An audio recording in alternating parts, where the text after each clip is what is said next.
My films are really about peeling back layers of pain and guilt buried in the unconscious mind.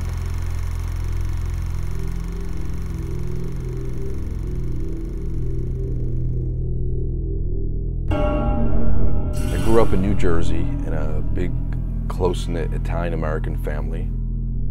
Although I experienced a lot of love and joy, there was something wrong. Many times I felt an undercurrent of panic and unease.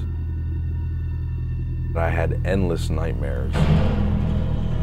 I even purchased subliminal tapes to help my sleep.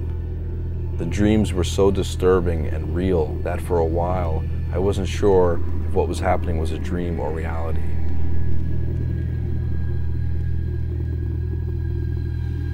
Because of the nightmares and insomnia, I was always tired. I seemed to exist in another layer of reality. I had severe allergies. I was always sick in bed. I loved the ocean, the beach. From the very beginning, I had a fascination with holes in the earth. I wondered what was underneath the ground.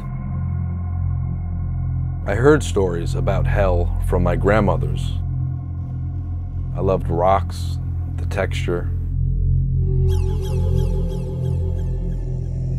I have something called synesthesia, sound color synesthesia.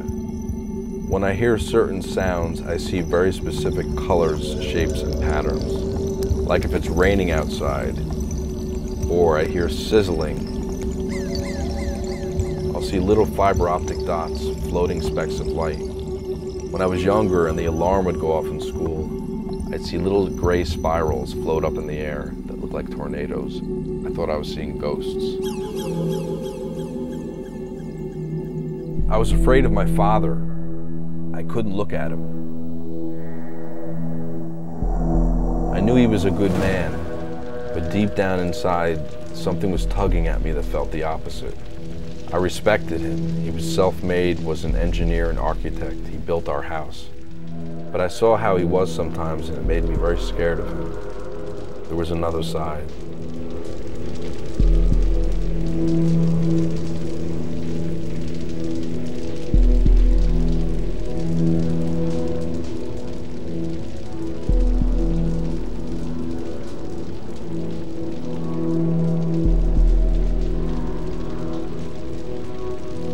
I loved horror films, and he was very against that. One time he came in my room and tore down all my horror posters. He thought I was bringing the house bad luck.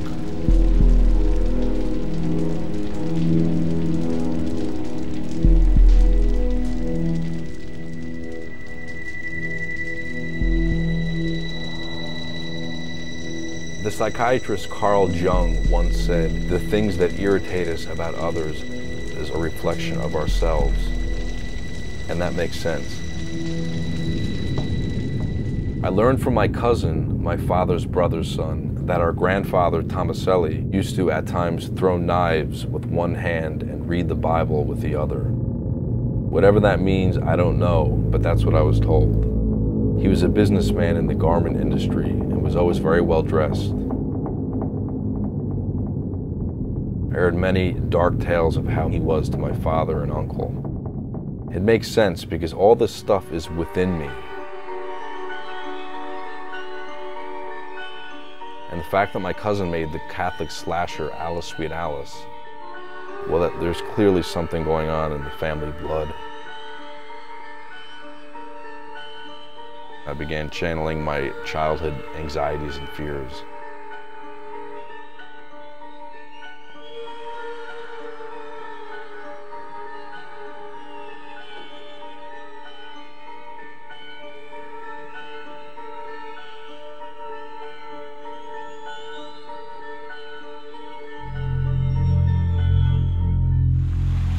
A sister is a bride of Christ. That's what you are. Enjoy it. Receive, Sister Madeline, the veil of thy holy religion. By this you may have known to have despised the world and given yourself forever as a bride to Jesus Christ.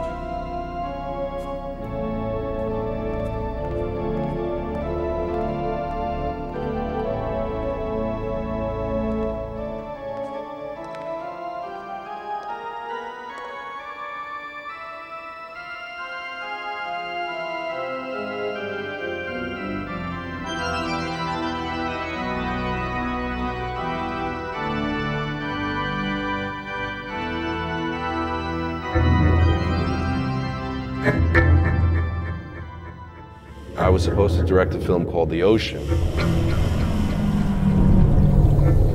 I had both Adrienne Barbeau and Dee Wallace attached at different times to play the lead character of a psychic haunted by visions of a watery apocalypse.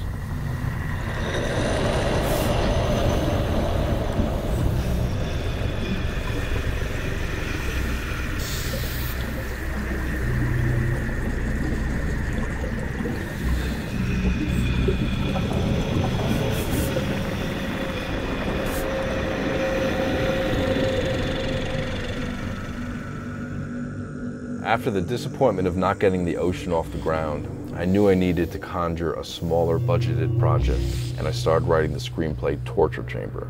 I knew it had to center on a demon of blasphemy and murder.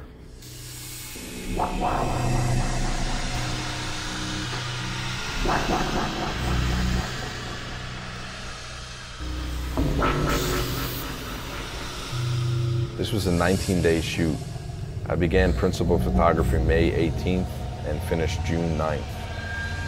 I shot for about a week in an underground mine in Ogdenburg, New Jersey, and then another week in Fort Taunton, Queens.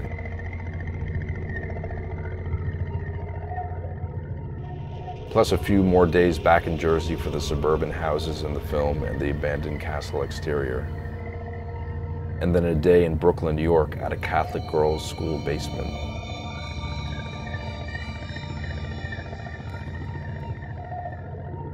We had Lynn Lowry flown from California to New Jersey. I had always wanted to work with her, and it was fun and rewarding.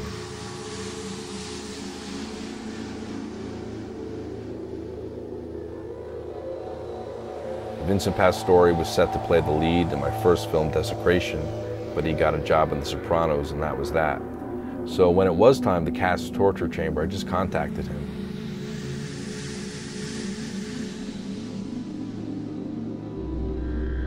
Wrote the role of Jimmy's religious mother for Christy Sanford, who's been in all my movies. Her performance in this film is kind of an explosion of her earlier roles in my other films. Christy threw herself into the part and lived it.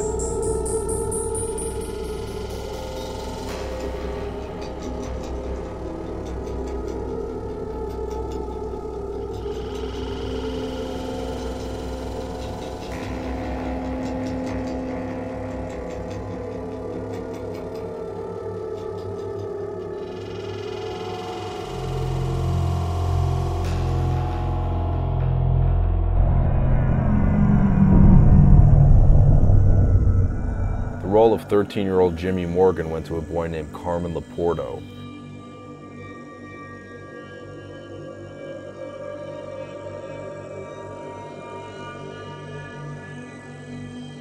He was Jimmy as I visualized him in the script. Speaking of the script supervisor, Zaire Malcolm, was so uniquely organized. The entire crew on Torture Chamber worked tirelessly.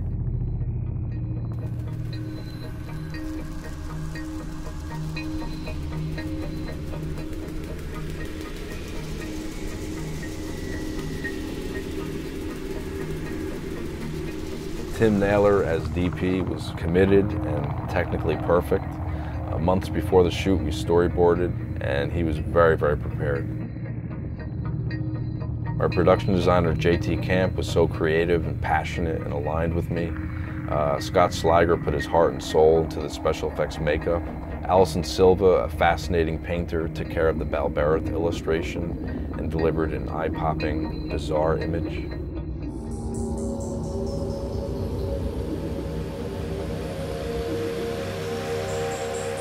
And Maria Tassiello, the executive producer, has worked with me from the very beginning since Desecration.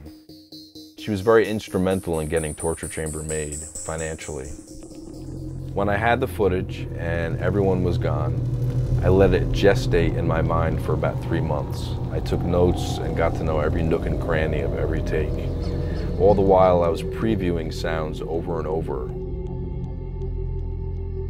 Then I started picture editing with Marcus Bonilla, another person I've worked with since my 20s, since Desecration. Marcus knows my rhythms and always helps my nightmare logic to be more coherent.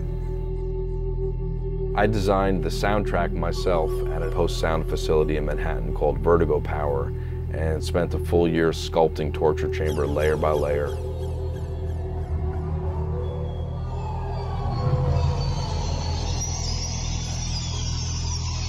The music, the soundscape, is really 50% of this film's equation.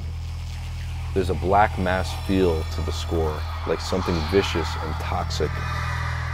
At the same time, the images are colorful and candy-like. You know, when I think of the things growing up that made me happy, I think of the dreams and fantasies I would have about owning my very own funhouse. So now with these strange horror films that I create, I really do get to build my own funhouses.